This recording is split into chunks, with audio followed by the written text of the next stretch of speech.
Hello everyone and welcome back to the channel. How are you today? Today I am here with Sophia and today we are going to talk about why we procrastinate. Hello, everyone. I am very happy to be here today.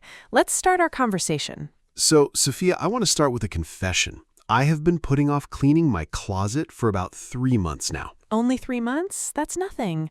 I have a folder on my laptop called Taxes that I have not opened since April.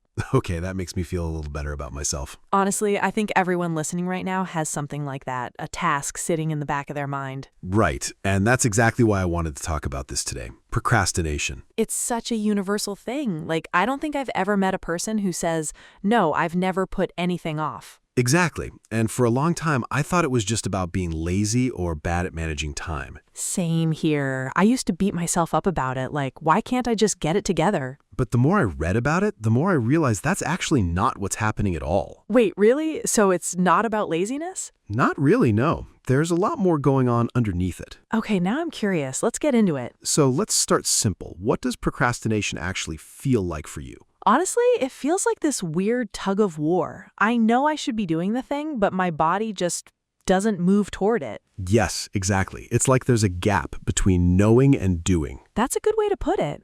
I know cleaning my inbox will take 15 minutes. I know it, but I still don't do it. And then what happens? Do you feel relief when you avoid it? For 5 minutes, yeah. Then it turns into guilt. Right, that guilt is such a big part of the cycle. It's almost like avoiding the task doesn't even feel good for long. It just delays the discomfort. That's such an important point, and it actually connects to something psychologists talk about a lot. Oh, here we go. What's it called? It's called emotion regulation. Basically, procrastination isn't really a time management problem, it's an emotion management problem. Wait, say that again? So the idea is when you avoid a task, you're not avoiding the task itself.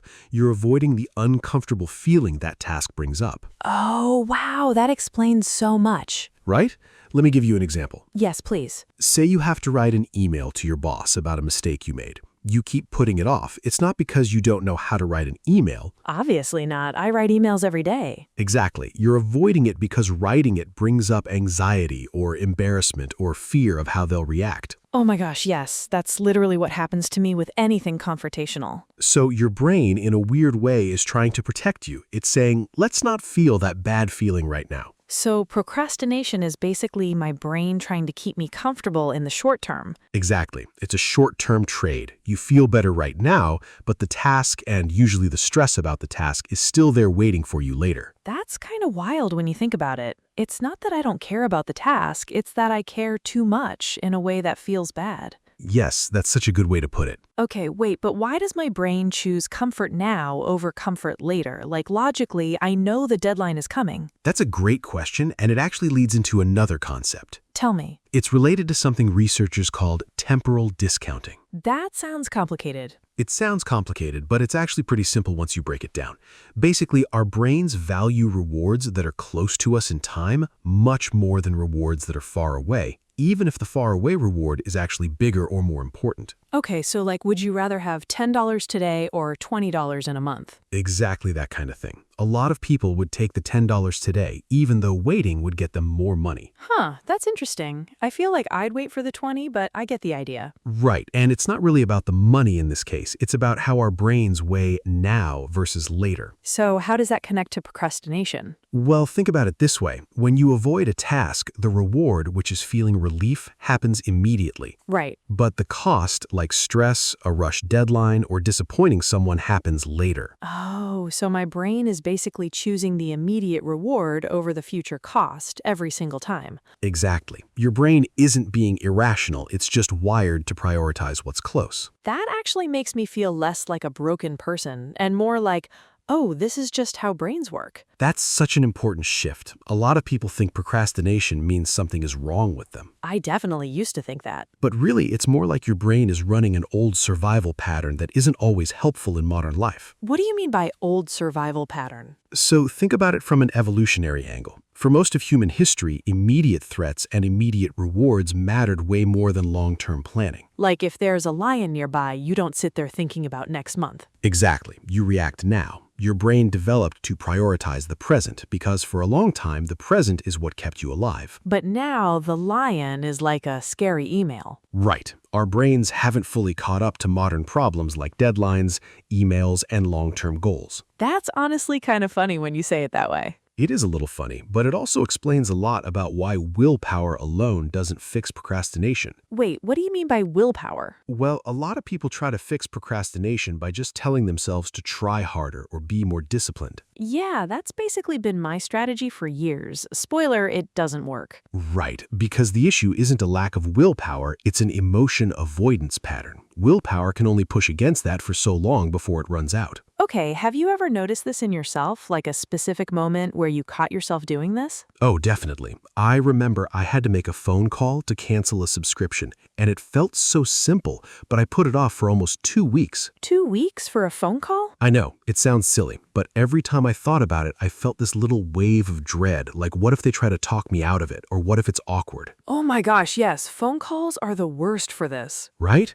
And when I finally made the call, it took like 4 minutes, and it was completely fine. That's always how it goes. The anticipation is worse than the actual thing. Exactly, and that's such a common pattern. The discomfort we imagine is usually bigger than the discomfort we actually experience. What about you? Does this happen to you too, listener? I feel like everyone has a phone call version of this in their life. I love that you're asking the audience that because I think this is one of those universal experiences. It really is. Okay, so if it's not about laziness and it's about avoiding uncomfortable feelings, what kinds of feelings are we usually avoiding? That's a great next question. So there are a few common ones. One is fear of failure. Oh, that one hits close to home. Like, if you delay starting a big project, sometimes it's because as long as you haven't started, you haven't failed yet either. Oh my gosh, yes, that's exactly what happens with me with creative projects. As long as I haven't started, it can still be perfect in my head. Yes, that's such a common one, especially for anything creative or anything with high stakes. So basically, not starting protects the idea of the project from becoming a flawed, real thing. Exactly.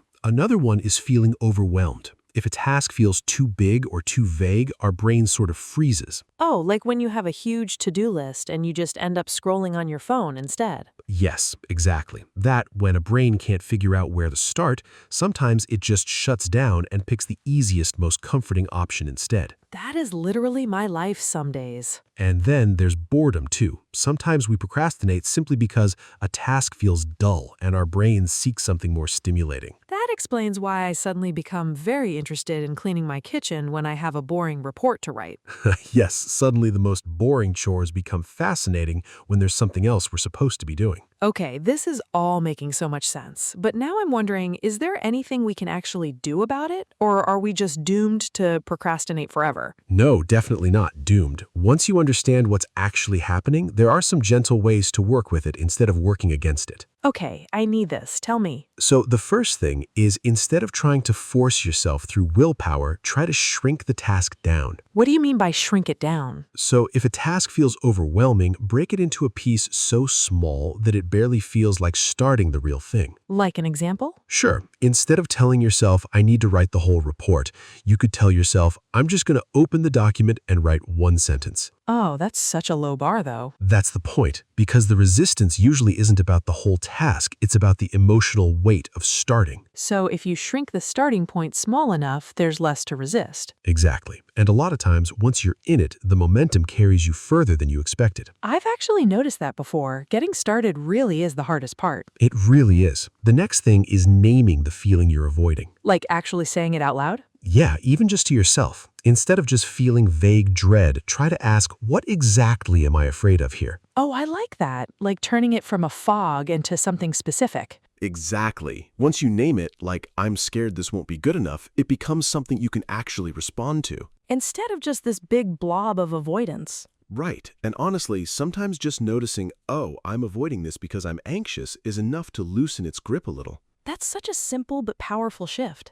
And the third thing, which I think is really underrated, is being kind to yourself when you do procrastinate. Wait, isn't that letting yourself off the hook, though? That's what a lot of people think, but actually research suggests the opposite. Really? How? When people are harsh with themselves after procrastinating, it actually increases stress and shame, which makes procrastination more likely next time, not less. Wait, that's so counterintuitive. It really is, but it makes sense once you think about it. Remember, procrastination is often about avoiding bad feelings. If you pile on guilt afterward, you're adding another bad feeling that becomes associated with the task. Oh my gosh, so being hard on myself is actually making me more likely to avoid it next time. Exactly. So the more self-compassion you bring to it, the easier it becomes to approach the task without so much dread. That actually explains a lot about my own patterns. Whenever I get mad at myself for procrastinating, it just makes me want to avoid the task even more. Right, it becomes this cycle. Avoid, feel guilty, associate the task with guilt, avoid even more. Wow, okay, this is genuinely shifting how I think about this. I love that, and I think that's such a good, gentle takeaway for anyone listening. Next time you catch yourself procrastinating, instead of judging yourself, just get curious. Curious how? Like ask yourself, what am I actually avoiding right now? What feeling is underneath this? That's such a small shift, but I can already tell it would feel different than just yelling at myself internally. Exactly. It's not about excusing the avoidance, it's about understanding it so you can actually work with it. If this is helping you understand yourself a little better, don't forget to like and subscribe, because honestly, I feel like I just understood 20 years of my own behavior. Right? Okay, one more thing I want to mention because I think it's really relatable. Go for it.